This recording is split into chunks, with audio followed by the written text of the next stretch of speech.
falado um pouco sobre as experiências deles, como que, vamos dizer, as opções, as alternativas que podem ser empregadas nesse contexto. E, por favor, fiquem à vontade para poder já ir pensando nas perguntas. A gente fez um evento há um tempo atrás que era para poder durar 1 hora e depois foi quase acho que umas 3 horas só com pergunta. E isso, e aquilo, e aquilo. Tem um limite aqui naturalmente, mas a gente queria muito que vocês também fossem ativos nisso aí, tá bom? Obrigado de novo pela presença aqui. Tá um pouco apertadinho, eu sei, mas a gente vai passar. Bom dia, pessoal. Vocês estão me ouvindo bem? E de fato, como a gente não está ouvindo... Deixa eu chegar aqui, ó, para o Rafa se poder ficar. Bom dia a todos. Meu nome é Thiago Lessa, eu sou sócio do Piero Neto, da área de mercado de capitais, bancário e agronegócio especialmente. O Rafael Gaspar, meu sócio, no escritório, e a gente basicamente centraliza toda a discussão no escritório relacionada à estruturação de operações financeiras voltadas para o agronegócio. Então, naturalmente, claro que a gente está acompanhando as discussões relacionadas ao aumento do número de recuperações judiciais no setor. Todos nós, quando o dia que a gente escolheu, na verdade, atuar no setor do agronegócio, não é só porque a gente gosta do setor do agronegócio, mas porque eu, pessoalmente, tenho raízes no agro, tá, gente? Eu fui o típico agronegócio, né? O pai é fazendeiro, o avô era fazendeiro, a família inteira era fazendeira, até a hora que a fazenda foi dividindo com o passar das gerações e alguém precisou virar advogado. Mas o crescimento e o coração, na verdade, fica com o agronegócio. O que a gente tem visto nesse ano? Eu acho que por diversos setores, né, razões que vocês conhecem muito melhor do que nós, o preço, né, cai o preço, El Niño, tudo aquilo que aconteceu, de fato a gente tem acompanhado as notícias do aumento do número de recuperações judiciais no setor. Quando a gente olha isso do ponto de vista do número absoluto, sem dúvida que é um crescimento. Se a gente relativiza o número olhando para a quantidade de produtores rurais no país, para o tamanho do setor, é um número ainda muito menor do que poderia ser o número de recuperação judicial. E aí, o que a gente tem visto, né, se a gente olha o histórico de recuperação judicial no país? Primeiro que a recuperação judicial no setor do agronegócio ainda é algo recente. Ele ainda é algo muito mais recente do que se a gente compara com a recuperação judicial no mundo urbano. E o porquê isso? Eu sei que vocês acompanham isso também há muito tempo, tanto quanto nós. A primeira onda, vamos chamar assim, de recuperações judiciais, ainda existia um pouco de questionamento se o produtor podia ou não podia pedir a recuperação judicial. Isso, obviamente, hoje em dia está já pacificado, não existe mais discussão se o produtor pode, mas só isso é 4 ou 5 anos, gente, de discussão jurídica. Então, nesse momento que fatores, vamos chamar, econômicos e climáticos, fez com que vários produtores e por consequência também, né, várias companhias que fazem parte da cadeia do agronegócio passassem a sofrer um estresse financeiro maior, houve novamente esse incremento de pedidos de recuperação judicial. Só que quando a gente olha as decisões judiciais que estão sendo dadas nesse momento, que por um lado assustam, por um lado podem parecer soluções milagrosas, e a gente compara com as recuperações judiciais urbanas, e por que essa comparação? Porque as teses jurídicas são as mesmas, elas não são diferentes. O fato da gente falar de setores econômicos diferentes no país não implicam efetivamente em análises jurídicas diferentes. E se a gente compara essas decisões que estão sendo dadas no agro, ainda são decisões que, na nossa visão, vão evoluir para mais parecidas com as decisões que têm sido dadas no ambiente urbano. E por que isso? Porque no primeiro momento, quando se pede a recuperação judicial, você vai ser naturalmente analisado por um juiz de primeira instância mais próximo da onde foi solicitada a recuperação judicial. Esse é um judiciário que, certo ou não teve a mesma experiência ou a mesma quantidade de operações de recuperação judicial, tanto quanto juízes que já estão olhando no mundo urbano recuperações judiciais desde o início dos anos 2000. E essas decisões vão, quer queira, quer não, evoluindo e vão ficando semelhantes do ponto de vista jurídico dessas decisões. E onde que a gente tem como exemplos? Acho que o principal ponto, que é o ponto que sempre chama mais atenção quando se pede uma recuperação judicial. Há, na nossa visão, uma falsa percepção, em alguns casos, que a recuperação judicial vai ser a salvação do problema financeiro que está passando. E ele não é a salvação. Esse que é o problema. E talvez, quando chegar nesse momento eu vou passar e o Rafa vai comentar isso com mais detalhes, podem ter alternativas muito melhores do que a recuperação judicial. E por quê? Se você olha, eu vou citar aqui o exemplo, né? O bem essencial para a massa, o contrato essencial para a massa. Esse tem sido o grande argumento para tentar, de uma certa forma, atacar, seja uma garantia dada em alienação fiduciária, seja o cumprimento de um determinado contrato. Essa é uma tese jurídica discutida em RJs urbanas há 15 anos. Ela não é uma tese nova, não é uma tese específica do setor. Se vocês olharem para o mundo urbano, os juízes não estão concedendo isso da forma, eu vou chamar, entre aspas, tão fácil quanto está sendo concedido ainda no setor do agro. E por que não?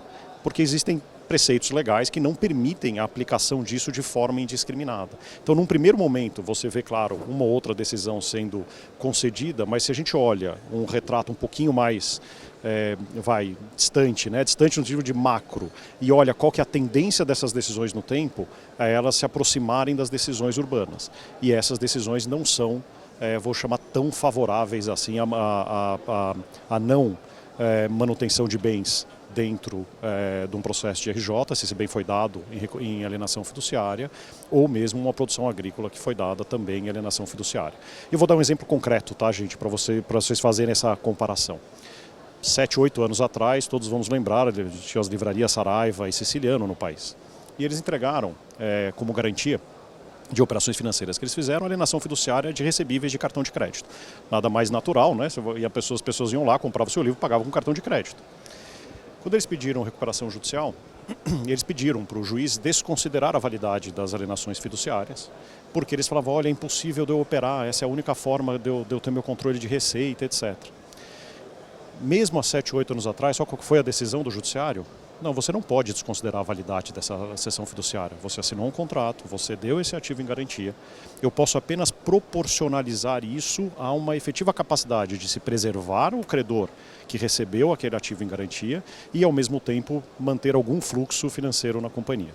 Então foi não é que a cessão fiduciária foi desconstituída, o pedido era desconstitua a validade, o judiciário não aceitou a desconstituição, ele apenas reduziu, ele só pegou o que era o excesso da garantia, permitiu que o excesso voltasse para o fluxo de caixa da companhia, mas todos os credores que tinham cessão fiduciária desses recebíveis foram preservados no serviço da dívida, tanto o principal quanto os juros nos termos originais da dívida. 7, 8 anos depois, vocês devem ter visto no jornal, principalmente mais no ano passado, no comecinho desse ano e principalmente no ano passado, notícias relacionadas à recuperação judicial da rede de cafés Starbucks, que é o mesmo grupo que controlava também a Subway, Italy e outros. Eles entraram com a mesma tese da Siciliano e da Saraiva. Não ganharam nem em primeira instância nenhuma decisão. Não houve desconstituição de nenhuma cessão fiduciária de recebível de cartão de crédito. Porque o juiz chegou, olhou e falou assim, você assinou o contrato, a cessão fiduciária é válida. Ah, você comprometeu mais do que você deveria ter comprometido da sua receita para essas garantias? Você deveria ter pensado isso no momento da concessão da garantia. Você não pode agora vir pedir para um juiz desconsiderar algo que foi constituído de acordo com a lei. Então, 8 anos depois, o judiciário, que é o mesmo que deu essas decisões para Siciliano e para Saraiva, o mesmo judiciário, nem sequer aceitou o serviço da dívida sendo preservado e o excesso voltar. Nem o excesso ele permitiu que voltasse para o fluxo de caixa da empresa. E o que é isso do ponto de vista para o nosso mundo, gente? Mero cumprimento do que é a lei, como a lei trata a cessão fiduciária e a alienação fiduciária. E mesmo quando a gente tem o reconhecimento do bem como essencial para a massa ou do contrato como essencial, algo que não pode ser esquecido é que a lei coloca um prazo limite para isso ser preservado. Então vamos dizer que um juiz fala, puxa, essa alienação fiduciária dessa fazenda ou a cessão fiduciária dessa soja, desse milho, algodão, enfim, dessa safra agrícola, é um bem essencial para aquela empresa ou aquele produtor que pediu a recuperação judicial. Se o juiz decidir isso, esta decisão não pode ter um prazo maior do que 360 dias no máximo. O que significa dizer que no dia 361 o credor terá sim o direito de executar tanto a alienação fiduciária da terra quanto a alienação fiduciária sobre a produção agrícola. E essas duas situações após 360 dias, o juiz não pode impedir que aconteça e não há nenhum precedente judicial em que juízes aceitam isso. Por quê? Porque não tem fundamentação legal. E aí onde eu queria, antes de passar o gancho, comentar. Por isso que a gente, e principalmente citando esse comentário do bem essencial, isso tem sido visto em alguns casos como essa solução mágica. Puxa, eu vou conseguir ter um fôlego para recuperar, para reestruturar minha dívida. Ele é um fôlego mais ou menos, principalmente num setor que depende de safras agrícolas todo ano. Ele é no máximo um ano que deu realmente de fogo, se o juiz aceitar o bem como essencial para a massa. E além disso, o setor do agro, diferente de outras realidades do setor urbano, a relação de credor-devedor, ela é muito intrínseca à relação comercial que existe. Então um produtor rural, via de regra, grande parte do seu endividamento é frente com o seu fornecedor de insumos, é frente com a revenda, o distribuidor agrícola, com a cooperativa, ou com a trading, que compra os seus produtos, ou a revenda, etc., que tem a relação, claro. Deixa eu ver se eu entendi. Quer Claro. dizer, se você tem uma hipoteca, uma alienação fiduciária e o prazo para pagamento, às vezes é de 2 anos, e você está dizendo que 1 ano a empresa credora pode executar isso? Exatamente, exatamente. Se ocorre o pedido da recuperação judicial, esse contrato certamente vai ter o seu vencimento antecipado, né? Então a dívida passa a ser exigível naquele momento. Ele tem mais 1 ano. Se ele conseguir a decisão judicial, determinando que aquele imóvel é um bem essencial para a massa, esta decisão, esta proteção do imóvel não dura mais que 1 ano.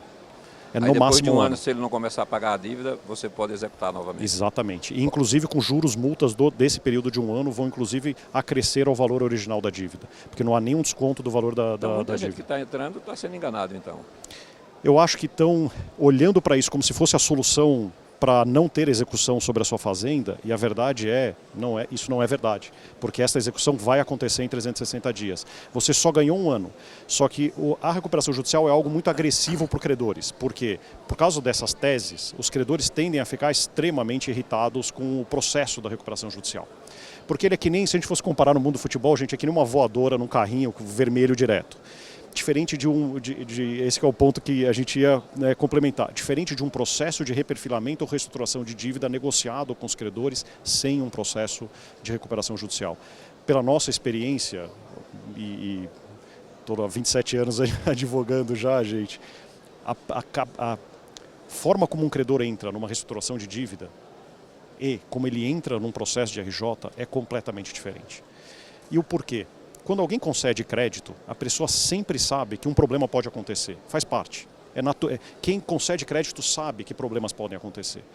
Mas um cenário é a pessoa acordar um dia com uma notícia que houve um pedido de recuperação judicial e que começam todas essas teses, que são teses agressivas do ponto de vista, né, da validade de contratos, do cumprimento de relações contratuais que foram assinadas, de uma outra situação em que o devedor vem, chama, senta com o credor e fala, eu tenho um problema. Olha, aconteceu o El Ninho, o preço da soja caiu, o preço de insumo aumentou e a gente precisa equacionar uma forma de eu conseguir reestruturar essa dívida para que ela volte a entrar no meu fluxo normal para as minhas próximas safras e eu conseguir honrar essa obrigação. Isso todo credor está esperando que pode acontecer. Ele sabe. E ele entra numa conversa e tenta achar uma solução para aquele problema. E a hora que entra-se com a recuperação judicial e força-se essas teses que têm prazo de validade, por mais que elas aconteçam, elas vão acabar em 1 ano, essas proteções legais acabam em 1 ano, o credor vai estar com uma extrema má vontade, vai ter perdido a confiança com aquele produtor, e o pior, o produtor vai olhar para ele uma hora e falar, puxa vida, mas eu vou precisar daquela relação comercial de alguma forma nas próximas safras. Esse é o momento em que a gente tem uma percepção eu passo para o Rafa e depois a gente faz aqui um bate-bola, que uma reestruturação de dívida por outros mecanismos, e esses que a gente vai comentar, tem soluções, na nossa experiência, muito melhores do que um processo de recuperação judicial. E a gente já tem caso concreto acontecendo no escritório. E esses casos estão comprovando essa tese de que pessoas que escolhem, ou empresas e produtores que escolhem um caminho, de fato, reperfilamento da dívida, que não seja o caminho por isso que eu fiz essa analogia do carrinho que dá vermelho no futebol, normalmente são histórias que a gente vê com mais sucesso. E eu passo para o Rafa falando, a gente não vê mais a Saraiva e a Siciliano na rua. Eles apareceram. A recuperação judicial não salvou eles. Quer falar? Mas o que existe de fato são escritórios vendendo um serviço totalmente diferente do que você está dizendo. Ah, sem dúvida, sem dúvida. É verdade, é verdade, é verdade. Mas eu acho que...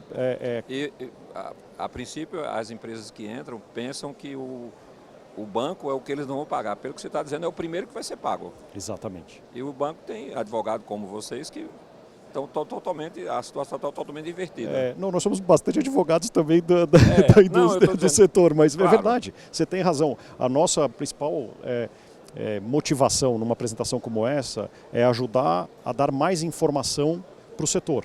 Porque quando a gente vê essas vendas de recuperação judicial como a solução definitiva, a gente fica assustado, porque a gente olha e fala, isso não vai ser a solução, e pior, vai provavelmente ser um remédio que vai causar mais dor ao paciente do que efetivamente ajudar o paciente a se recuperar. É que nem e a segunda analogia, se eu puder fazer, é que nem exatamente remédio. Se a gente dá remédio na dosagem certa, ela te ajuda a recuperar da dívida, a recuperar da doença. E ajuda o paciente. O remédio fora da dosagem correta é veneno, ele mata o paciente. A recuperação judicial para a gente é o remédio dado completamente sem estar prescrito corretamente na dosagem daquele paciente. E uma reestruturação de dívida não. Mas Rafa, conta um pouco das experiências que a gente tem tido e essa analogia, senão eles vão cansar de ouvir minha voz aqui. Em primeiro lugar, bom dia a todos. Vocês me ouvem bem? Tá tudo bem? Não, bom dia, gente. Obrigado, como o Thiago já fez o... Ah, melhor? Boa, é que a gente não está com retorno, gente, então por isso, obrigado, viu? Aquele tá melhor? Então, troca. Quem a gente vai usando esse aqui? Aqui foi? Tudo bem? Obrigado, gente. Bom dia. O Thiago já me apresentou, mas sou o Rafael Gaspar, sou sócio do Pinheiro Neto Advogados, também trabalhando muito na área do agronegócio como indústria, nas operações de mercado de capitais e também operações bancárias, né? E como o Thiago bem falou, né, que vamos falar um pouco de soluções. Para eu ter uma solução, eu preciso ter um problema, né? O problema acontece, então eu posso ter pessoas apertadas financeiramente, seja por estar no campo, né, quebra de safra, eu tenho às vezes má gestão, tenho outros problemas que vão levar ao problema, ele sempre vai ocorrer e ele é esperado, né. Quando a gente olha o problema, a gente tem uma solução pré-empacotada, que é essa que o Geraldo está comentando e que está sendo vendida para muita gente, não, a solução para o problema é a recuperação judicial. E a gente tem uma visão diferente, porque como o Thiago usou boas analogias, a gente fala, ó, isso aqui realmente é uma voadora no peito, ela é totalmente destruidora de valor, ela normalmente é tomada num cenário já... Bom, tem gente, infelizmente, comprando teses malucas que a gente acha que vão acabar descobrindo futuramente que entraram num problema e não numa solução, mas enfim, num cenário de desespero, ela é montada para ser uma solução. Por quê? A recuperação judicial, na sua essência, quando ela foi criada, ela tem por finalidade dar tempo para quem está enfrentando um problema se recuperar, né? Essa é a lógica.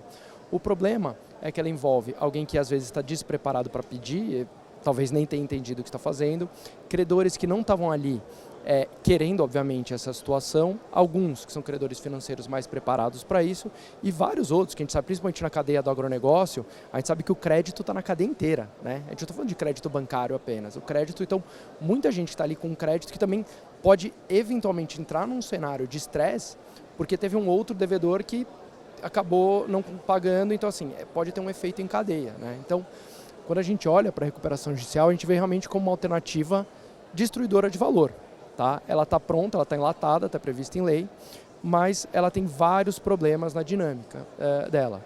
Então, poxa, como é que eu posso pensar diferente? Que tipo de solução alternativa que eu posso procurar? Primeiro, como a gente falou, que tipo de medida eu posso tomar? Primeiro, uma medida conversada, ao invés da medida chute no peito, que é a recuperação judicial. Segundo, buscar players que talvez possam ser diferentes daqueles meus credores originais e que talvez tenham mais flexibilidade para dar o prazo, que é esse que a recuperação judicial sonhava em dar para o devedor, mas ela sonhava na canetada. Ó, tá escrito na lei, o cara pede recuperação judicial e a gente dá prazo. Por que em vez de fazer na canetada, a gente não pode fazer na conversa? E é aí que a gente acha que as estruturas, principalmente de mercado de capitais, podem entrar como solução, né? Então, quando a gente olha para o agro, e vou falar um pouco mais de detalhes, mas quais são as duas principais que a gente olha? Os CRAs e os FIAGROS, né? Por que motivo? O CRA, falando dele primeiro, ele é uma estrutura extremamente flexível. Então, assim, eu posso dentro de um CRA criar tranches, que a gente fala, então eu crio séries onde eu tenho subordinação, eu consigo organizar a fila de pagamento, eu consigo pegar garantias que um credor tenha e que talvez possa ter um valor maior que a dívida e compartilhar com os outros, porque eu dou a garantia para todos os titulares de CRA. Eu consigo fazer isso colocando um player terceiro que ajuda a organizar essa história, que são as securitizadoras, que conhecem o setor, que estão ali perto. E principalmente eu posso trazer investidores de longo prazo, né?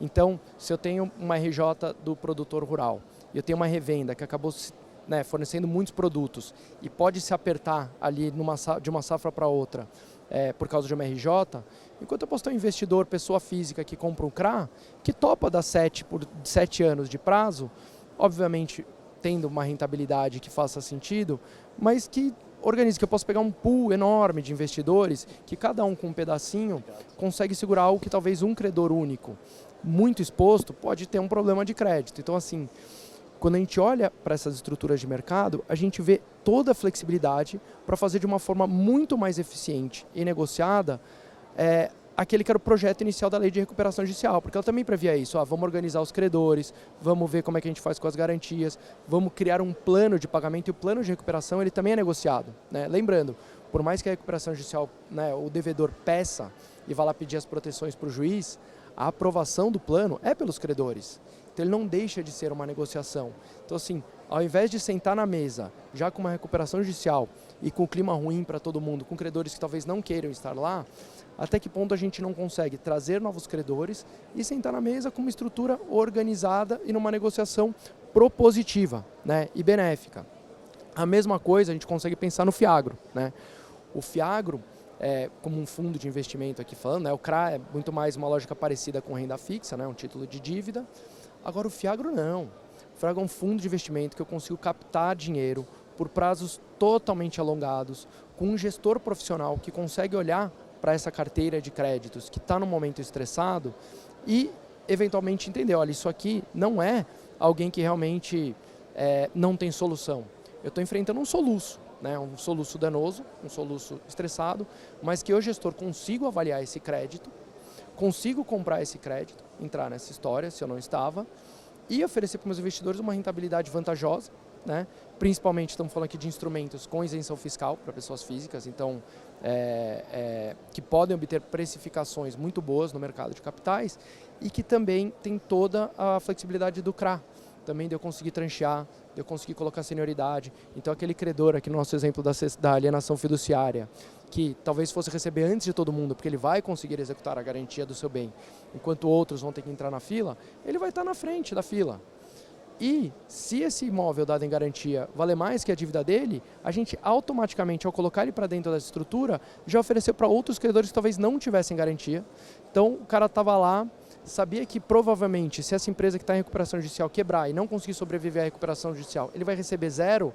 Ao invés disso, eu organizei, eu alonguei a dívida do devedor, eu dei garantia para um credor que sequer a tinha e todo mundo ganha. E a gente consegue atingir de uma forma, como eu falei, organizada e negociada, aquele princípio ideal lá da lei de recuperação, né, de quando foi criada, só que de uma forma que funciona. Porque essa é a verdade.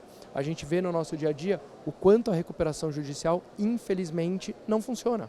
Quantas recuperações a gente tem visto que tem acabado virando falência ou segunda recuperação judicial. Por exemplo, a OAS já está na segunda, né, recuperação judicial, logo depois que passou o prazo mínimo para ela pedir, ela já pediu de novo. E vários outros planos que a gente vê que são super alongados, 10 anos, sem atualização monetária, ou seja, tem um haircut implícito gigante na dívida e mesmo assim eles são inviáveis financeiramente. Então a gente tentar transformar isso em uma estrutura saudável, inclusive, e vale lembrar, numa estrutura dessa do CRA e do Fiagro, eu consigo até dar dinheiro novo para esse devedor que está apertado. Eu posso ter uma super tranche em cima, onde antes daquele credor que tinha alienação fiduciária e que já estava na bagunça receber, o dinheiro novo pode entrar, o que novamente é benéfico para todo mundo e pode irrigar o sistema. Tira uma dúvida, doutor Rafael. Eu chamo Luciano, né, e esse novo crédito através do Fiagro do CRA, ele entra de maneira extraconcursal dentro do plano da recuperação, ou ele tem que respeitar o crédito que ficou inadimplido? Excelente pergunta, Luciano. A lei de recuperação judicial, ela tem, acho que, duas características que eu posso falar nessa linha. Primeiro, o dinheiro novo dado pós-pedido de recuperação judicial já deveria ser tratado como extraconcursal. Então, se a gente realmente conseguir trazer esse dinheiro novo, a gente já tem esse benefício. Além disso, a última reforma da lei de recuperação judicial, ela melhorou uma figura que a gente já tinha, que a gente punha nos planos, que era o credor estratégico, o credor parceiro, que muitas vezes a gente tem determinadas empresas que estão em RJ, que obviamente uma coisa é o banco que emprestou dinheiro, que ele tem a sua importância, mas estamos falando puramente dinheiro, mas você tem um fornecedor ali dentro, e que se ele parar de te fornecer, acabou, não tem dinheiro que salva essa empresa. E você já tinha alguns tratamentos que a gente criava contratualmente ali no plano, para privilegiar esse credor parceiro e que a última reforma fortaleceu isso. Então, eu falando de dinheiro novo, que eu estou trazendo de alguém que é estratégico, pode ser um Fiagro, pode ser dentro do CRA, a gente está protegido. Por isso a gente cria até essa super tranche, que na recuperação judicial eu já deveria ter, e no CRA eu vou ter ainda mais. E, de novo, mesmo se der errado, né, pensando que eu acho que é um pouco do que você está olhando ali do risco de crédito. Eu fiz tudo isso, empacotei num CRA, botei num Fiagro, e ainda assim o cara pediu recuperação judicial depois. Eu já tenho minhas tranches organizadas. Então, aquele cara que está em cima de todo mundo vai continuar em cima de todo mundo, vai ter as garantias, provavelmente fiduciárias. Então, de novo, mesmo no pior cenário, que a gente acha que ele passa a ser muito mais improvável, a gente ainda mantém as proteções legais. Oi, tudo bem? Sou o Matias. Queria te consultar. A gente sabe que as recuperações judiciais não são todo o que parecem, né? Mas infelizmente acontecem. E às vezes a questão de, principalmente pensando em revendas, que é onde a gente atua, quanto auxilia ferramentas como Tribe e outras na questão de identificar se esse cliente optou por, ou quanto serve para nos prevenir de que o cliente tenha uma recuperação judicial? Eu acho que, se eu puder, Matias, aqui endereçar essa sua pergunta, é claro que soluções como a da Tribe, no sentido de ajudar a monitorar e fazer um score de créditos, ajudam a você conseguir planejar também como a reestruturação pode ser colocada de pé ou como esse reperfilamento de dívida pode ser colocado de pé. Mas você tocou um ponto que eu acho que é super importante, porque não adianta a gente falar da solução, daí você fala, puxa, mas isso aqui é só advogados que têm uma visão diferente de outros advogados, mas o que será que acontece na vida real, a hora que a gente aplica isso? E a gente fez esse ano já 2 operações de CRA no país de distribuidores que estão reestruturando as suas dívidas, que se não tivessem feito essas operações de CRA teriam que pedir recuperação judicial. E por quê? Porque eles tiveram um problema financeiro, eles tiveram em decorrência do inadimplemento que eles tiveram na carteira dele com os produtores. Então foi uma consequência de um inadimplemento alto, que é exatamente esse seu ponto, na carteira dele de recebíveis. E naturalmente, vocês sabem muito bem essa dinâmica, você está pagando de novo o fornecedor de insumos para a nova safra, você precisa de caixa para poder fazer esses pedidos, você está sofrendo com o inadimplemento da safra anterior, e aí esse é o momento que ocorre o desequilíbrio de fluxo de caixa potencialmente distribuidor. E por que esses 2 distribuidores que a gente trabalhou foram para caminhos de CRA? Porque eles não queriam pedir RJ. E um deles, inclusive, colocou como lastro do CRA créditos inadimplidos com produtores rurais, processos de execução judicial de recebível contra produtor rural. Porque os credores, ou que eram basicamente fornecedores de insumos e tradings, que também compravam das operações de barter daquele distribuidor, falaram, puxa, pera lá, eu gosto da sua operação, eu gosto da tua gestão, você está passando uma safra difícil porque você teve um aumento da tua taxa de atraso no pagamento e foi feita uma avaliação de score, fato daquela carteira, e que tinha expectativa que após um prazo aqueles produtores, a grande parte deles iriam honrar as obrigações, uma vez que concedendo um pouco de fôlego também para o produtor, esse grupo de credores falaram, a gente dá caixa novo, a gente te dá fôlego para ficar com essa safra, a gente carrega os créditos inadimplidos nessa operação de CRA e com isso você tem fôlego para comprar dos fornecedores de insumo e fazer a nova safra com, obviamente, outros produtores, aqueles produtores não poderiam participar naturalmente por estarem inadimplentes. E o que é o interessante desse processo que a gente teve? Vocês perguntarem o nome da revenda, claro que eu sei quem é o distribuidor, eu não vou dizer o nome. Por quê? Porque quando é uma reestruturação de dívida aberta e amigável, ela vai para o mercado tanto quanto um CRA de alguém que está fazendo como uma captação de dinheiro novo. Você não precisa necessariamente expor ao mercado todo que você está passando por uma dificuldade financeira. Expor o nome, parece que a gente vai lá e vai querer dar uma luz para quem pode estar passando por um momento de estresse financeiro maior.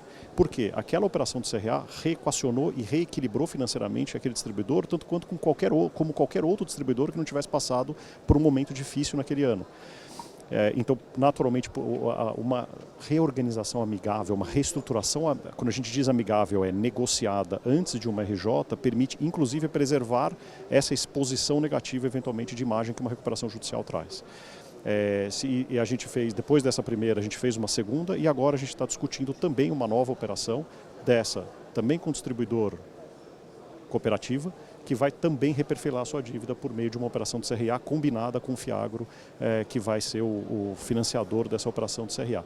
Esses são exemplos de fato que a gente queria trazer concretos, de pessoas que escolheram um caminho diferente e se a gente, o que a gente achou mais bacana é essa primeiro distribuidor que a gente fez a recuperação judicial está entrando na safra verão agora sem qualquer tipo de estresse que ele certamente estaria se tivesse escolhido, na nossa visão, se tivesse escolhido o caminho da recuperação judicial.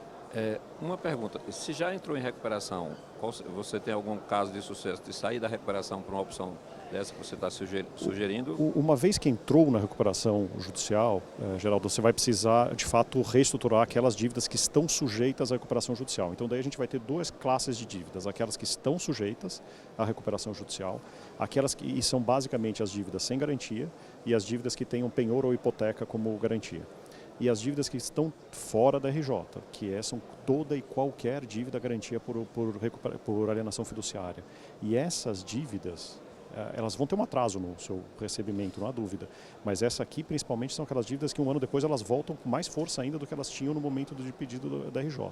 E o CRA pode ajudar a resolver, ou o FIAGRO, o reperfilamento dessas duas classes de dívidas mesmo depois? Pode. E aí, se implementado depois do pedido da RJ, aí vai ter o tratamento extraconcursal que o Rafael estava comentando. E só comentando, bem nessa linha, a gente tem atualmente em discussão uma operação de um devedor em recuperação judicial hoje, que um credor está comprando vários dos créditos e ele quer reempacotar essa dívida num CRA novo. Tá? Então a ideia desse credor é realmente tirar a empresa que já está em recuperação judicial da recuperação via operação de mercado de capitais. Então, ela tinha aquele problema que eu comentei no começo, que tinham aqueles credores que não queriam estar lá e estavam lá de uma forma desorganizada, e estavam no meio da bagunça da recuperação judicial. Veio esse terceiro, olhou para essa operação, entendeu que era saudável, começou a comprar créditos e a gente já está discutindo a melhor forma de reempacotar isso numa operação de CRA, onde a empresa vai sair da recuperação judicial. Então vai ser casado. Então aí vamos dizer, consertar o já ocorrido, né? Mas você consegue fazer isso também de uma forma organizada. E citando, só para aí a gente abre para todas as outras perguntas também, queria também citar um exemplo de uma experiência que a gente teve, que era o oposto dessas mais recentes, que foi nessa primeira onda de recuperações judiciais há 5 anos atrás, quando tinha lá a discussão se podia ou não podia um produtor pedir recuperação judicial. Era então um produtor considerado então o maior produtor de algodão do país, que passou estava passando por uma dificuldade financeira e estava na dúvida, peço recuperação judicial ou reestruturar a dívida. Naquele momento, a posição que o escritório estava era de representando trades e fornecedores de insumos e distribuidores daquele produtor, e que somavam 75% ou a 80% da dívida inteira daquele produtor rural. Ou seja, a dívida bancária daquele produtor eram 20% de bancos. 80% eram pessoas que estão intrinsecamente relacionadas à atividade comercial daquele produtor. Era o fornecedor de insumo e as trades, vários, né? Porque obviamente pelo tamanho do produtor. Chegamos a montar, junto com esses credores, um reperfilamento da dívida dele por meio de um CRA. 12 anos ia ter o CRA. Ele ia conseguir pagar a dívida dele em 12 anos, completamente reperfilado. E com todos os fornecedores de insumo e tradings confirmando que manteriam a relação comercial em vigor após essa reestruturação de dívida, dando para ele continuidade do negócio, caixa, garantia da compra de toda a produção agrícola dele e garantia de fornecimento de insumos pelos 10 anos que duraria, 10 a 12 anos que duraria aquela operação de CRA. Em contrapartida, os credores naturalmente pediram, e já tinham alguns deles, a alienação fiduciária das terras. Falou, você reempacota essa alienação fiduciária em garantia por esses 12 anos, mas com uma dívida reperfilada, que obviamente no desenho financeiro que era feita, seria totalmente pagável em 12 anos. E ao final de 12 anos, 100% das terras seriam liberadas. 10 anos, 100% das terras seriam liberadas para o produtor, que teria não só reperfilado a sua dívida e preservado todas as diversas fazendas que ele tinha. Ele pediu RJ. Ele não foi para esse caminho, há 5 anos atrás. Ele pediu RJ. Ele não está mais no setor. Ele não atua mais hoje, 6 anos depois.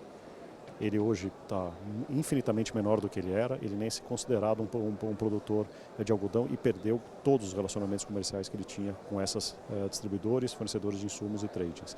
Então esse para a gente foi um caso em que a gente tinha a tese, talvez da maior frustração da gente não ter conseguido convencer que aquele era o melhor caminho. Indo no ponto do Geraldo, ele acreditou no milagre da recuperação judicial, ele achou que aquele milagre ia salvá-lo.